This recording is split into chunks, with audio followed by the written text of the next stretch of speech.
right, so let's talk about some new trending things that are going on. So Okay. we know AI is huge and it's doing all the things. How's AI impacting the industry? Wow, AI is definitely making the process easier, Okay. saving time, saving money. Okay. You know, as it relates to filmmaking. You know, prime example is, you know, we're looking at a project now, and our writer wrote a helicopter, you know, in the script. And it's like, we can afford a helicopter. I was like, we can, but it'll take the entire budget. We can't bring in a helicopter, but with AI we can. You know what I mean? So Okay. I would say that AI has made a lot of our jobs easier. I know sometimes, you know, a lot of writers are saying, you know, it's taking, you know, opportunities away from them, even actors Yeah. and other people in the industry. But I think the goal is to be able to use it so that you can become better at what you're doing versus utilizing it as a replacement. Right. You know, and Yeah. that's the whole thing. As a producer, we're not trying to replace anybody. We want to utilize it as a tool so we can Okay. enhance what we're doing. Yeah. Okay. So who would you say it's impacting the most? I guess benefiting from it, and then also on the other end, kind of like hurting them in a way. I mean, I think writers are being hurt the most, in my Okay. opinion, right, Okay. in our industry as it relates to AI, as well as graphic design artists, right? But definitely more so writers. Okay. You know, with writers, what's happening is everybody think that they can use AI to write the entire script. It's still a big difference. You know, you Yeah. got to have that human touch. Yeah. You know what I mean? Again, you can use it as a tool Yeah. to help give you ideas or to enhance your idea, but not as a replacement. Got it. And Okay. that's, you know, what we're experiencing now in the business. Okay. That's why, hence, you know, some of the new rules with the Writers Guild of America, because, you know, at the end of the day, you want to be able to keep writers working, Yep. you know, and not replace writers. Okay. Yeah. So is the rule against AI? Like there is no. Well, the rule is, you know, if you have a show that's considered a WGA show or a union show Okay. that's being produced, you have to use human writers, right? Okay. To, you know, you can't use 100% AI Okay. if it's a union project.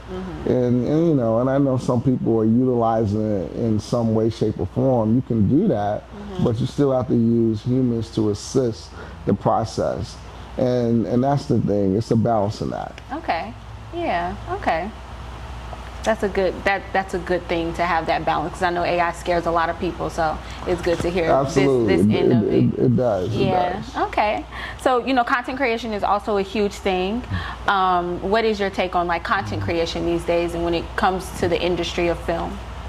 I mean, to me, that's what it is. I mean, being a filmmaker is being a content creator. Okay.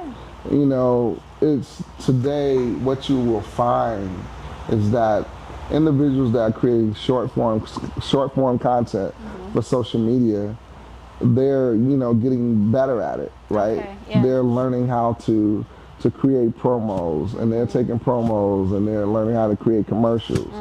They're creating commercials and learning how to create short films. And from short films, they're creating feature films. So it's just a stepping tool. Okay. So learning how to create content, you eventually move into the filmmaker realm. If you're interested in doing it, if you educate and train, you know, you can get it done. But content creation is just a microcosm of feature filmmaking. Okay. Do you think that eventually that like businesses and companies will strictly use content creators rather than major film companies?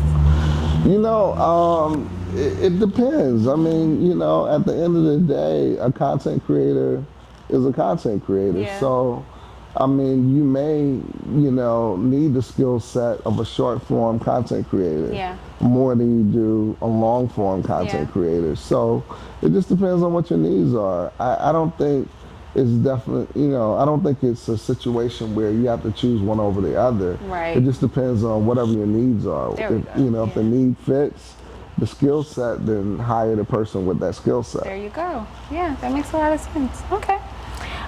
So what is your take on vertical micro dramas? It's interesting. In the beginning, I was a little reluctant. Okay. But now, just learning more about microdramas and learning more about the process Okay. and learning more just about the opportunity for filmmakers right now, the more I'm embracing it.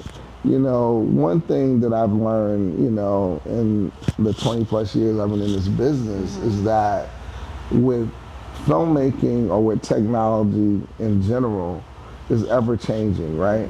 So the whole microdrama space is literally just an evolution of filmmaking. Okay. So you have your mobile phones, you have, mobile apps, you have all of these things. You need content that's going Right. to fill the space. Yeah. And people are watching content in spurts, right? Yeah. If you think about it, you have not only kids, you have adults, you have everyone that are watching, content on TikTok, Yeah. on And then Instagram, on doom Facebook, scrolling. whatever, right? Yeah. So they're watching, television shows, they're watching skits, they're watching promos, all of this stuff in spurts. So microdramas, all it's doing is really telling the story in a short period of time, utilizing the mobile phone, and that's something that I don't think is going anywhere anytime Yeah. soon. Yeah. And I think the more we embrace it, the better off we are. There you go. It creates more revenue for filmmakers. Absolutely. More And more opportunity. entertainment for everyone. Yeah, right? there you go. That's good. Okay. Well, thank you. It's great. You're so welcome.